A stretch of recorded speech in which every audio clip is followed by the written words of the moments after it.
ಈ ಬಾರಿಯ ಸಂಕ್ರಾಂತಿ ಪುರುಷನ ಗುಣಲಕ್ಷಣಗಳೇನು? ಸಂಕ್ರಾಂತಿ ಪುರುಷನ ವಾಹನವೇನು? ಆತ ಸೂಚಿಸ್ತಾ ಇರುವಂತಹ ಭವಿಷ್ಯವೇನು? ನೀಡ್ತಾ ಇರುವಂತಹ ಎಚ್ಚರಿಕೆಗೇನು? ಯಾವ ರಾಶಿಗೆ ಶುಭ, ಯಾವ ರಾಶಿಗೆ ಅಶುಭ, ಪರಿಹಾರವೇನು? ಇದೆಲ್ಲದರ ಬಗ್ಗೆ ಸಮಗ್ರವಾಗಿ ತಿಳಿಸಿಕೊಡೋದಕ್ಕೆ ಇವತ್ತು ನಮ್ಮ ಜೊತೆಯಲ್ಲಿದ್ದಾರೆ ಖ್ಯಾತ ಹಾಗೂ ಹಿರಿಯ ಜ್ಯೋತಿಷಿಗಳಾದಂಥ ಡಾಕ್ಟರ್ ಎಸ್.ಕೆ. ಜೈನ್ ಗುರೂಜಿ ಹಾಗೂ ಬಸವರಾಜ್ ಗುರೂಜಿ. ಬನ್ನಿ ಇಬ್ಬರನ್ನ ಕಾರ್ಯಕ್ರಮಕ್ಕೆ ಸ್ವಾಗತಿಸೋಣ. ಗುರುಗಳೇ, ಇಬ್ಬರಿಗೂ ಕಾರ್ಯಕ್ರಮಕ್ಕೆ ಸ್ವಾಗತ. ನಮಸ್ಕಾರ. ಸಂಕ್ರಾಂತಿ ಹಬ್ಬದ ಶುಭಾಶಯಗಳು ತಮ್ಮಿಬ್ಬರಿಗೂ ಕೂಡ. ಶುಭವಾಗಲಿ. ದಕ್ಷಿಣಾಯಣ ಮುಗಿದು ಉತ್ತರಾಯಣಕ್ಕೆ ಕಾಲಿಡ್ತಾ ಇದ್ದೀವಿ. ಅಂದ್ರೆ ಈ ಸಂದರ್ಭದ ಮಹತ್ವ ಏನು? ಈಗ ದಕ್ಷಿಣಾಯನ ಅಂದ್ರೆ ದಕ್ಷಿಣಾಯನ ಧನುರ್ಮಾಸ ಮುಗೀತಾನೆ, ದಕ್ಷಿಣಾಯನ ಧನುರ್ ಸೂರ್ಯ ಮುಗೀತದೆ. ಧನುರಾಶಿಯನ್ನು ಬಿಟ್ಟು ಮಕರ ರಾಶಿ ಪ್ರವೇಶವಾಗುತ್ತೆ.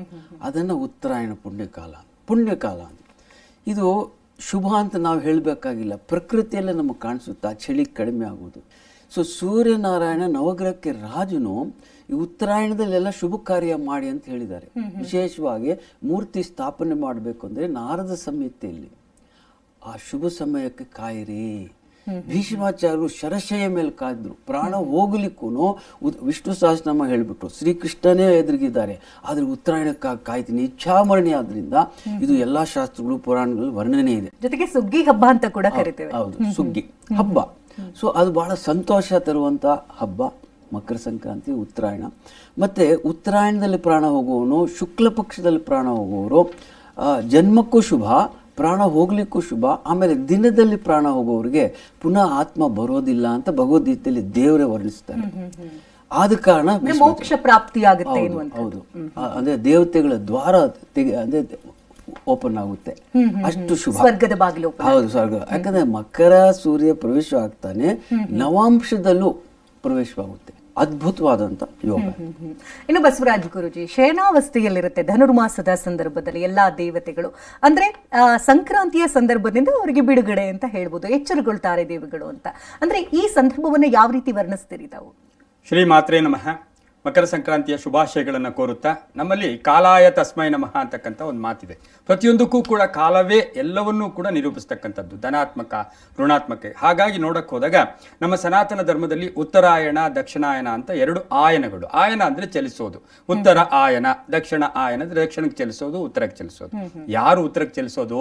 ಜಗದ ಚಕ್ಷು ಆಗಿರ್ತಕ್ಕಂಥ, ಈ ಜಗತ್ತಕ್ಕೆ ಸಂಪೂರ್ಣವಾಗಿ ಶಕ್ತಿ ಕಾರಕನಾಗಿರ್ತಕ್ಕಂಥ ಆ ಒಂದು ಸೂರ್ಯ ಭಗವಾನರು ಚಲಿಸ್ತಕ್ಕಂಥ ಸಂದರ್ಭಕ್ಕೆ ನಾವು ಉತ್ತರಾಯಣ ಅಂತ ಕರಿತೀವಿ. ಮಕರ ರಾಶಿಯಿಂದ ಕರ್ಕಾಟಕ ರಾಶಿಗೆ ಬರೋ ತನಕ ಈ ಒಂದು ಸಮಯವನ್ನ ಉತ್ತರಾಯಣ ಅಂತೀವಿ. ಕರ್ಕಾಟಕ ರಾಶಿಯಿಂದ ಧನುರ್ ರಾಶಿಗೆ ಬರ್ತಕ್ಕಂಥ ಸಮಯವನ್ನ ದಕ್ಷಿಣಾಯನ ಅಂತ ಕರಿತೀವಿ.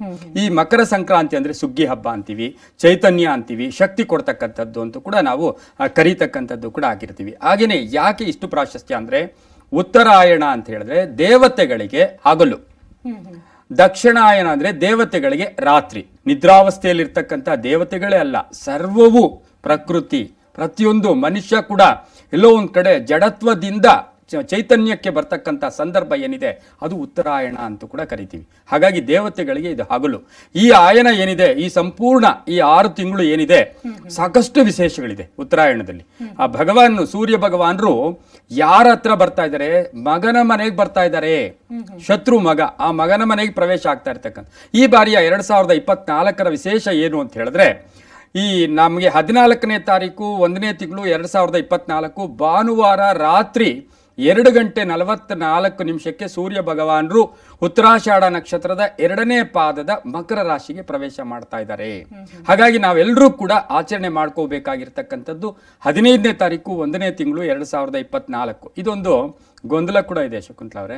ಹಾಗಾಗಿ ನಾವೆಲ್ಲರೂ 15ನೇ ತಾರೀಕೆ ಆಚರಣೆ ಮಾಡ್ಕೋಬೇಕು.